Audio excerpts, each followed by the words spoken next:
Hello students and welcome to your channel Om tutorials coaching. आज video में बात करने वाले हैं क्लास 11th के मोस्ट इंपॉर्टेंट चैप्टर के बारे में, जिसका नाम है जनरल एंट्रीज। और आज वीडियो में आपको बताऊंगा जनरल एंट्रीज के गोल्डन रूल्स के बारे में। इस चैप्टर को देखिए स्टार्ट करने से पहले थोड़ा सा आपको मैं बेसिक बता देता हूँ। अकाउंट्स में यहाँ रखिएगा, आप कोई भी ट्रांजेक्शन कर रहे हैं उस चीज के हमेशा दो इफेक्ट होते हैं। मान लीजिए मैंने इस पेन को मार्केट से परचेज किया तो इसके दो इफेक्ट होंगे। एक, मेरे पास पेन आ रहा है और मेरे पास से पैसे जा रहे हैं। जो शॉपकीपर इस पेन को सेल आउट कर रहा है उसके लिए भी दो इफेक्ट होंगे। उसके पास से पेन जा रहा है और उसके पास पैसे आ रहे हैं। तो इस दो इफेक्ट को हम लोग बोलते हैं डेबिट एंड क्रेडिट। तो एक चीज आपकी डेबिट होगी और एक चीज क्या होगी, क्रेडिट होगी। आप कोई भी ट्रांजेक्शन ले लीजिए, आप किसी भी पर्सन को पैसे दे रहे हैं तो उससे कुछ ना कुछ खरीदेंगे। वो पर्सन आपसे पैसे ले रहा है तो कुछ ना कुछ आपको बेचेगा। कोई सामान बनता है, प्रोड्यूस होता है, मैन्युफैक्चर होता है, कोई भी चीज आप कर सकते हैं। यहां पे हमेशा एक डेबिट होगा और एक इफेक्ट उसका क्या होगा, क्रेडिट। अब आप उसे कैसे डेबिट में रिकॉर्ड करेंगे, कैसे क्रेडिट में रिकॉर्ड करेंगे, उसके लिए आपको इस चैप्टर की जरूरत होती है। और ये मोस्ट इंपॉर्टेंट चैप्टर है, क्योंकि जब तक आपको ये चैप्टर समझ में नहीं आएगा, क्लास 11 के अकाउंट्स आपको समझ में नहीं आएगी। कि बहुत जगह आपको इस चैप्टर का यूज करके ही ट्रांजेक्शन को डेबिट में या क्रेडिट में रिकॉर्ड करना पड़ता है। आज इस वीडियो में आपको बताऊं गोल्डन रूल्स के बारे में। इसमें देखिए आपके 3 अकाउंट होते हैं और 3 रूल्स होते हैं। इसका बेसिक आज मैं आपको क्लियर कर दूंगा और कौन कौन से ट्रांजेक्शन में इसका यूज होता है वो आज आपको लिखवाऊंगा। बहुत सारे बच्चों को ये पता भी होगा, मगर आपने अच्छे से डीप में कॉन्सेप्ट नहीं समझा होगा। तो इस रूल्स को प्लीज अच्छे से कॉपीज में नोट डाउन करिए। जो बेसिक पॉइंट्स मैं आपको बताने वाला हूँ उसको कॉपीज में नोट डाउन करिए, और नेक्स्ट वीडियो से मैं आपको इसी से रिलेटेड मेन ट्रांजेक्शन कराऊंगा। सबसे पहला देखिए जो रूल होता है वो पर्सनल अकाउंट। अगर आप नाम को यहाँ पे देखेंगे पर्सनल, पर्सनल मीन्स क्या होता है, किसी भी ट्रांजैक्शन में अगर किसी भी पर्सन का नाम है डायरेक्टली या इनडायरेक्टली, तो उसमें आप इस रूल को अप्लाई करते हैं। ये रूल देखिए क्या होता है, debit the receiver, credit the giver. तो जो पर्सन सामान रिसीव कर रहा है, परचेज कर रहा है, जितने भी कस्टमर्स होते हैं वो हमेशा डेबिट में रिकॉर्ड करते हैं। क्रेडिट द गिवर, गिवर का मतलब होता है जो सामान बेच रहा है। तो यहां पे आप लिख सकते हैं रिसीवर को आप रिलेट कर सकते हैं कि ये कस्टमर है, और यहां गिवर को रिलेट कर सकते हैं कि ये शॉपकीपर है। इसमें एक और हिंट याद रखिएगा कि जो भी कस्टमर होता है उसके लिए ट्रांजैक्शन में आपको गिवन होगा टू, और जो भी गिवर होता है उसके लिए ट्रांजैक्शन में गिवन होगा बाय या फ्रॉम। तो ये बगल में आप लिख लीजिएगा। जब आपको नेक्स्ट वीडियो में मैं ट्रांजैक्शंस कराऊंगा तो आप इनके थ्रू भी समझ जाएंगे कि वो रिसीवर की बात कर रहे हैं या गिवर की। तो यहां पे याद रखिएगा पर्सनल अकाउंट का रूल तभी अप्लाई होता है जब डायरेक्टली या इनडायरेक्टली कोई भी ट्रांजैक्शन किसी पर्सन से रिलेटेड है। अगर वो रिसीवर की पॉइंट ऑफ व्यू से बात कर रहे हैं तो डेबिट में रिकॉर्ड करेंगे, अगर वो गिवर के पॉइंट ऑफ व्यू से बात कर रहे हैं तो क्रेडिट में उसे हम लोग रिकॉर्ड करेंगे। अब इसमें देखिए आता क्या है, अगर किसी भी पर्सन का नाम दिया ट्रांजेक्शन में तो वहां पे इस रूल को अप्लाई करेंगे। अगर कोई भी ट्रांजेक्शन आप बैंक से कर रहे हैं या चेक से कर रहे हैं तो इसमें भी कौन सा रूल लगेगा, आपका पर्सनल अकाउंट।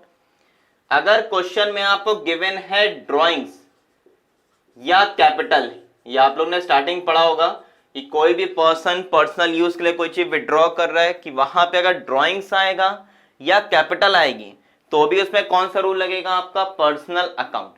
तो यहां पे रखिएगा पर्सनल अकाउंट का रूल तभी अप्लाई होता है जब डायरेक्टली या इनडायरेक्टली वो किसी पर्सन से रिलेटेड है। इसके अलावा 2-3 ट्रांजैक्शंस और होते हैं। जैसे क्वेश्चन में अगर गिवन हो आपको आउटस्टैंडिंग या आपको गिवन हो प्रीपेड, तो उसमें भी कौन सा रूल लगेगा, आपका पर्सनल अकाउंट। तो इसको अपनी कॉपीज में नोट डाउन कर लीजिए कि पर्सनल अकाउंट का रूल तब अप्लाई होता है जब किसी भी पर्सन का नाम गिवन हो। रिसीवर को आप रिलेट कर सकते हैं टू से, और गिवर को रिलेट कर सकते हैं बाय या फ्रॉम से।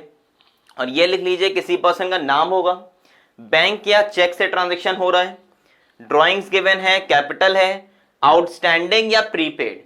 तो ये कुछ टर्म्स होते हैं जिसमें आप डायरेक्टली इस रूल को अप्लाई करेंगे। इसके बाद देखिए नेक्स्ट रूल होता है आपका रियल अकाउंट।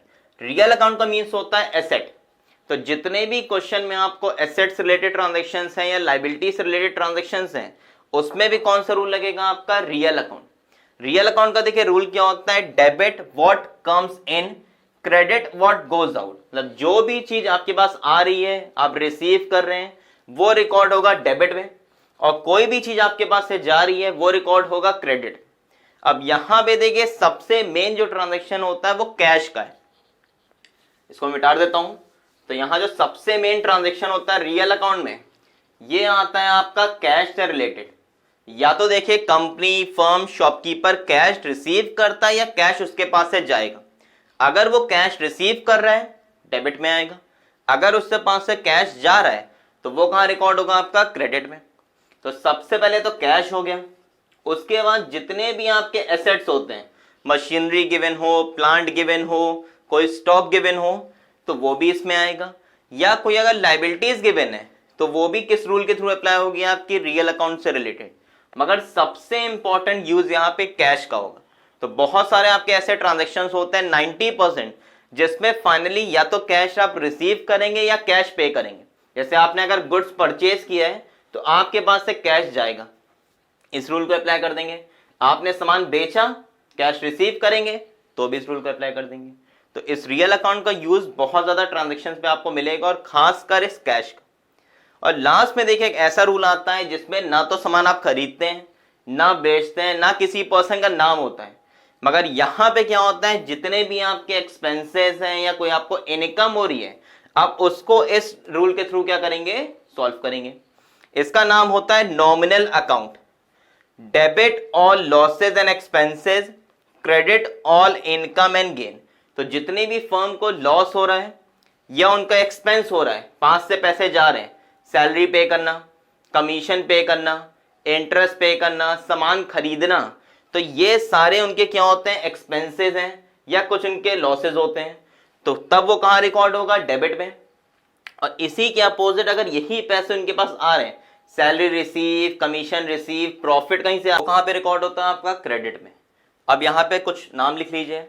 जैसे अगर क्वेश्चन में आपको गिवन है रेंट, या तो पे कर रहे हैं या रिसीव कर रहे हैं। आपको परचेजेस गिवन है, आपको सेल्स गिवन है, आपको इंटरेस्ट गिवन है, ठीक है। तो इस टाइप के ट्रांजैक्शंस में किस रूल को अप्लाई करेंगे आप, नॉमिनल अकाउंट को। इसके साथ में लिख लीजिए यहां पे डेप्रीसिएशन, जब किसी भी एसेट की वैल्यू कम होती है। इसके अलावा कोई भी आपको लॉस हो रहा है, कोई भी आपको प्रॉफिट हो रहा है, ठीक है। सैलरी अगर आप पे कर रहे हैं, रिसीव कर रहे हैं, मतलब यहां पे इन सब में आप इस रूल को अप्लाई करेंगे। तो इस तरीके से पहला आपका पर्सनल अकाउंट है, किसी पर्सन का नाम या चेक हो गया, तब उस रूल को अप्लाई करते हैं। अगर कोई भी ट्रांजैक्शन आपका कैश से रिलेटेड है या फिक्स एसेट से रिलेटेड है, प्लांट, मशीनरी, बिल्डिंग, तो उसमें इस रूल को अप्लाई करेंगे। और उसके बाद नॉमिनल अकाउंट में क्या होता है, जो भी ये रेंट, कमीशन, परचेजेस, या तो यहां पे आपके लिए एक्सपेंस होगा या तो आपके लिए क्या होगा, इनकम होगा। तो वहां पे इस रूल को आप लोग अप्लाई करेंगे। तो ये जो बेसिक पॉइंट्स मैंने आपको बताया, इसको कॉपीज में नोट डाउन करिए। जब नेक्स्ट वीडियो में आपको मैं इसी से रिलेटेड ट्रांजेक्शन्स कराऊंगा तो आपको समझ में आएगा कि अच्छा इस रूल के थ्रू आप इस ट्रांजेक्शन को डेबिट में कर रहे हैं और इस रूल के थ्रू इस ट्रांजेक्शन को आप क्रेडिट में रिकॉर्ड कर रहे हैं। मगर उसके पहले आपको ये तीनों रूल्स बिल्कुल अच्छे से रटे होने चाहिए। कौन कौन से टर्म्स आएंगे, कौन कौन से ट्रांजेक्शन आ सकते हैं, वो जो बेसिक आपको बताया वो आपको पता होना चाहिए। तभी आपको क्या होगा, वो ट्रांजेक्शन्स का ट्रीटमेंट पता चलेगा कि डेबिट में आ रहा है तो क्यों आ रहा है और क्रेडिट में आ रहा है तो क्यों आ रहा है। आज वीडियो को हम लोग यहीं भी रोकते हैं। सिर्फ इसमें रूल्स मुझे बताने थे ताकि आपका बेसिक फंडा क्लियर हो जाए, और नेक्स्ट वीडियो में आपको बताऊंगा इससे रिलेटेड मेन ट्रांजेक्शंस।